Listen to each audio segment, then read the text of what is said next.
Hello everyone, welcome to my YouTube channel English सीखें YouTube channel में आपको बहुत बहुत स्वागत है। तो हम लोग स्टोरी रीडिंग को लगातार सीरीज़ में लेके चल रहे हैं, ठीक है। तो आज का हमारा जो टॉपिक है इंग्लिश रीडिंग का वो है मुरालीज़, है ना। मुरालीज़ मैंगो ट्री, यानी कि मुराली का, है ना, आम का पेड़, ठीक है। मुराली का आम का पेड़। देखिए हम लोग जो है वो पढ़ने वाले हैं क्या, इंग्लिश रीडिंग प्रैक्टिस हमारे लिए बहुत इंपॉर्टेंट होता है, क्योंकि इसमें हमें एक साथ कई चीज़ें सीखने को मिलती हैं, जैसे कि वर्ड टू वर्ड प्रोनाउंसिएशन, शब्दों का उच्चारण कैसे किया जाए, वर्ड टू वर्ड मीनिंग, ठीक है, शब्दों का उसका हिंदी अर्थ क्या होता है, ठीक है। और भी ग्रामर के कई सारे रूल्स जो है इसमें बताए जाते हैं। तो इसमें एक साथ आपको कई सारी चीज़ें सीखने को मिलती है। तो चलिए स्टार्ट करते हैं। आज का हमारा टॉपिक है क्या, है ना, आज का हमारा टॉपिक है मुरालीज मैंगो ट्री, यानी कि मुराली का आम का पेड़, ठीक है। तो यहाँ पर मैं आपको एक चीज़ बताना चाहता हूँ कि इसको कहते हैं एपोस्ट्रॉफी एस, है ना।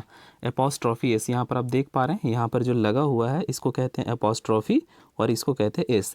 एपोस्ट्रॉफी एस जब भी किसी के नाम के बाद लगता है तो उसका मतलब होता है का के की।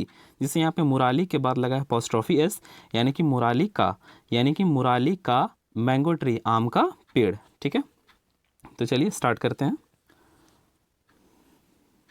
One day Murali ate a mango, ठीक है। एक दिन मुराली एक आम खाया, ठीक है। यहाँ पर आप देखेंगे कि यहाँ पर जो यूज़ हुआ है वो एट का यूज़ हुआ है, और एट क्या है, भी2 है, ठीक है। और जब भी ये सेंटेंस में, ये जो हमारा सेंटेंस है, अगर किसी सेंटेंस में भी2 का इस्तेमाल होता है, ठीक है, वर्ब टू का इस्तेमाल होता है, यानी कि वर्ब के सेकेंड फॉर्म का इस्तेमाल होता है, तो वो सिंपल पास्ट टेंस कहा जाता है, ठीक है। तो यहाँ पर जो हमारा पहला सेंटेंस है, ठीक है, वो सेंटेंस क्या है हमारा, one day Murali ate a mango.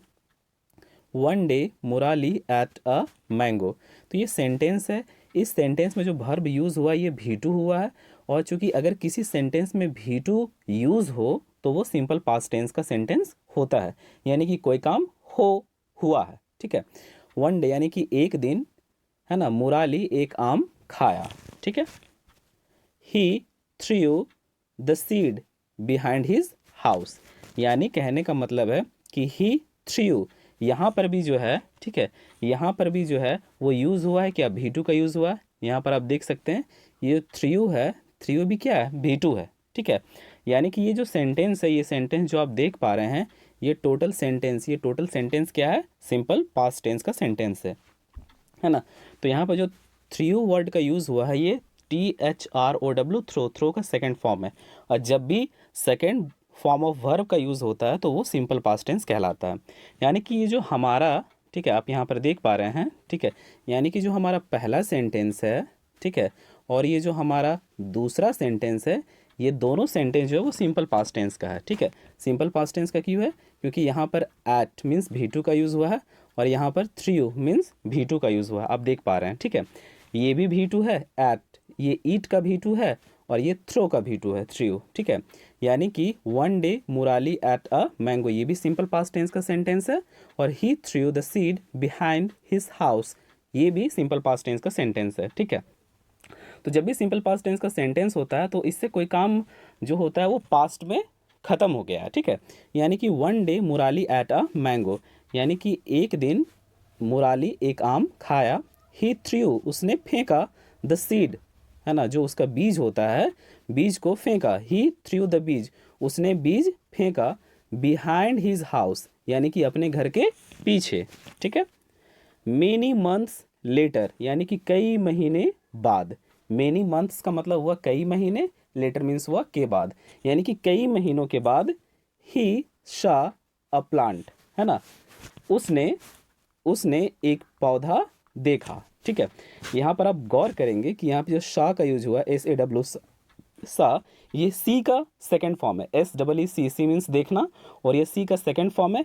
यानी कि अब आपको समझ में आ गया होगा कि ये जो मेनी मंथ्स लेटर ही सा अ प्लांट, ये भी सिंपल पास्ट टेंस का सेंटेंस है। मतलब ये सेंटेंस को पढ़ने से ये बात पता चलता है कि कोई काम पहले ख़त्म हो गया, ठीक है। यानी कि मेनी मंथ्स लेटर, है ना, कई महीने बाद, ही सा अ प्लांट, उसने एक पौधा देखा। He watered the plant every day, ठीक है।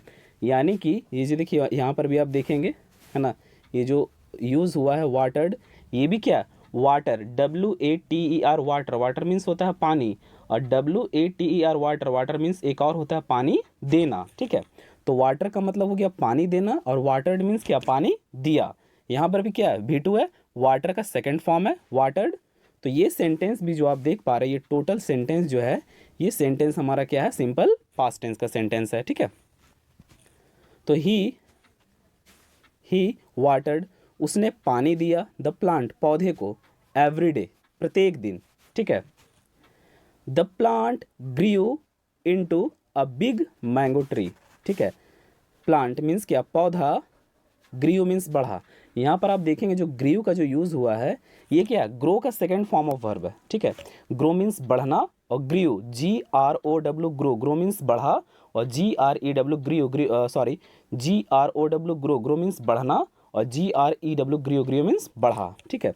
यानी कि ये भी क्या है, पास्ट, सिंपल पास्ट का सेंटेंस। ये टोटल सेंटेंस जो आप देख पा रहे हैं, अगर किसी भी सेंटेंस में V2 का यूज़ हो, किसी भी सेंटेंस में अगर सेकंड फॉर्म ऑफ वर्ब का यूज़ हो, तो वो सिंपल पास्ट टेंस ही कहा जाता है, ठीक है। यानी कि द प्लांट, पौधा, ग्रीव, बढ़ा, into a big mango tree, एक बड़े आम के पेड़ में, है ना, पौधा बढ़ा, ठीक है। एवरी समर मतलब प्रत्येक गर्मी में, many mangoes grow on it, यानी कि कई, मेनी मीन्स कई, कई आम, ठीक है, ग्रो ऑन इट, मतलब ऑन इट का मतलब होता है इसमें, और ग्रो, ग्रो मीन्स क्या, बढ़ते हैं। अब देखिए यहाँ पर क्या है, ठीक है, आप यहाँ पर देख सकते हैं, ये sentence, every summer many mangoes tree, sorry, grow on it, यहाँ पर ग्रो जो है V1 का यूज़ हुआ है, और V1 जब भी होता है, ठीक है, यहाँ पर आपने भी देखा क्या कि ग्रीव है, यानी कि ग्रो का सेकंड फॉर्म ऑफ वर्ब है, यानी कि ये सेंटेंस जो सिंपल पास्ट का है, लेकिन ये सेंटेंस जो क्या है, सिंपल प्रेजेंट टेंस का है। ये सेंटेंस सिंपल प्रेजेंट टेंस का इसलिए है क्योंकि यहाँ पर V1 का यूज़ हुआ है, ठीक है, और वो V1 क्या है, ग्रो है, ठीक है। यानी कि प्रत्येक गर्मी में मेनी मैंगोज मतलब कई आम, ग्रो मीन्स बढ़ते हैं, ऑन इट, इस पर, ठीक है, ग्रो मीन्स बढ़ते हैं या फलते हैं, ठीक है। नाउ अब मुराली चिल्ड्रेन, अब मुराली के बच्चे, ईट, खाते हैं, द मैंगोज, आम, ठीक है। अब यहाँ पर भी आप देखेंगे जो ईट का यूज़ हुआ, ये भी क्या है, V1 है। यानी कि जो हमारा ये लास्ट सेंटेंस है, ये जो लास्ट सेंटेंस है, ये सेंटेंस क्या है, ठीक है, ये जो हमारा लास्ट सेंटेंस है, ठीक है, ये सिंपल प्रेजेंट है, ये भी सेंटेंस हमारा सिंपल प्रेजेंट है, और ये सेंटेंस सिंपल पास्ट है, और ये भी सेंटेंस सिंपल पास्ट सेंटेंस है, और ये भी सेंटेंस सिंपल पास्ट है, और ये भी सेंटेंस सिंपल पास्ट है, और ये भी सेंटेंस सिंपल पास्ट है। वो क्यों, क्योंकि आप जान रहे हैं कि यहाँ पे एट का यूज़ हुआ है, ठीक है, यहाँ पर थ्रू का यूज़ हुआ है, यहाँ पर सॉ का यूज़ हुआ है, यहाँ पर वाटर्ड का यूज़ हुआ है, यहाँ पर ग्रीव का यूज़ हुआ है, और यहाँ पर ग्रो और ईट का यूज़ हुआ है, ठीक है। तो आप देख पा रहे हैं क्या कि यहाँ पर जो है V2, V2, V2, V2, V2, ये टोटल सेंटेंस में V2 का यूज़ हुआ है, इसीलिए क्या है, सिंपल पास्ट टेंस का सेंटेंस है। और चूंकि ये जो लास्ट के दो लाइन्स हैं, दो सेंटेंस है, इसमें V1 का यूज़ हुआ है, ग्रो और ईट, देख पा रहे हैं आप, है ना, ग्रो और ईट, ये दोनों V1 है, और जहाँ पर V1 होता है वो सिंपल प्रेजेंट टेंस का सेंटेंस होता है, ठीक है। तो चलिए आज की क्लास यहीं पे, बहुत बहुत धन्यवाद आपका, थैंक यू।